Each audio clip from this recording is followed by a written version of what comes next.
vanhempi konstaapeli Tuppurainen Suomen poliisivoimista. Hyvää päivää. Tässä teidän korolassanne on jotain vikaa. Aloit. Takana ei ole kuin vanteet. Ja Wunderbaumi tuossa peilin alla heikentää näkyvyyttä. Auton melutaso on aivan liian korkea.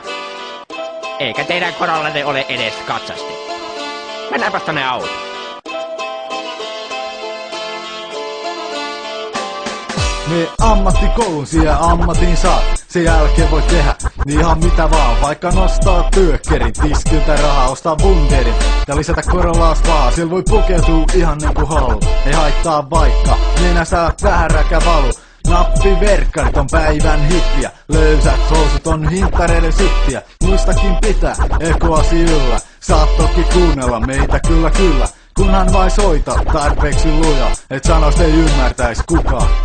Sullehan ei riitä mikään pikku vahvari, sellaisia käyttää vai lukiopoika runkkari. Sullahan on Corollassa nostettu perä ja levikkeet joille ei muut vertoja vedä. Eiks sulla ollut joku tyttöystävä Maija? Oliks se sittenkin joku vittu raja? No ikä silloin ainakin 12 vasta. Onko kiva taluttaa kadulla lasta? Iltaisin saa ajaa kylällä rinkiä. Hei jätkä, saaks mä antaa sulle vinkin? Samalla pensalla aestit vaik puuhun. Pois tosta pala köyttä, ei tää hittees puuhun. Ai mut sään esität kiinniä. Siksi haluut viettää kylällä rinkiä. Yrität saada kytis alaikäst mimmi. Jos ei onnistu, laittaa soimaan lisää himmiä. Nyt lähtee autosta, isompia ääniä. Sori mut sua, ei voi ku sääliä. Nyt ainakin kaikki sut näkee. Jopa silloinkin kun Corollas hyytyy mäke, joo. Tervetuloa, minä olen psykologi Andersson. Ja teillä on tällainen niin sanottu Corolla-syndrooma. Se johtuu lähinnä liiallisesta pilluringin ajamisesta. Muuten onko teillä pillua?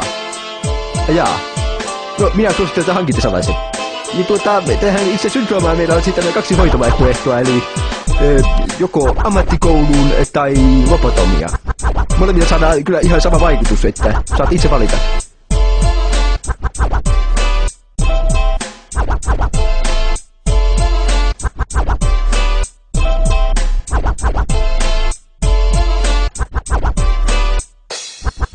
Amis on kaiken taidon kehto, siepatetään, kirjoittamaton ehto. Se, mikä tekee susta kovemman jätkän, on se, kuka käärii tiukemman sätkän. Jos kadulla kävelee lukiolainen vastaan, se on varma, että Amis tykki saamatta. Lukio hiltit on täysin perseestä, yläastal kaverita, no se sitä erheestä. Amishan muokkaa täydellisiä aivoja, saman tulokseen pääsee valitsen lobotomia. Älykkyys, osamäärä, hipokengän numero, sehän ei haittaa sitä kovempihan on. Heikimmat valitkaa siis amisjätkä. Niiden käsissä kädetyynin sätkä. Niiden aktikin kestää puoli minsa. Ikuisuus prokkispa Corollas vahaa. No niin, se on taas konstaapeli Tuppurainen. Hyvää päivää. Tässä teidän Corollassa näyttäisi olevan edelleen vikaa. Se ei ole edelleenkään rekisterissä. Puolentapa tuon alkometriin. Hyvä. Annappa se koskuluun. Kiitos. Näyttää 3,5 promillea. Mennään tonne autoon.